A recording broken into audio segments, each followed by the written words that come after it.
শান্তিরবাজার মহকুমা প্রশাসনের পক্ষ থেকে সর্বসাধারণের অবগতির জন্য জানানো যাইতেছে যে করোনা ভাইরাস মোকাবেলার জন্য ত্রিপুরা সরকারের সিদ্ধান্ত অনুযায়ী সারা রাজ্যের সাথে শান্তিরবাজার মহকুমাতেও সম্পূর্ণ লকডাউন কার্যকরী থাকবে। আজ মঙ্গলবার দুপুর 2 ঘটিকা থেকে এই লকডাউন কার্যকরী হয়েছে।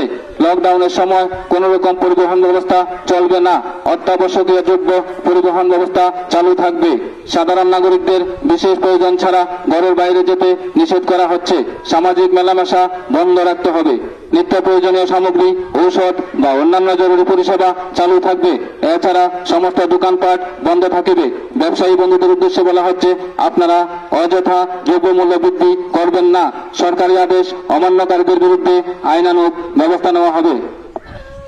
অযথা গুজব ছড়াবেন না, গুজবে কান দেবেন না। পরিস্থিতি অনুযায়ী ব্লক এবং মহকুমা প্রশাসনের তরফে মাইক যোগে জানানো হবে। ইতি আদেশ অনুসারে মহকুমা প্রশাসক, শান্তিরবাজার, দক্ষিণ ত্রিপুরা।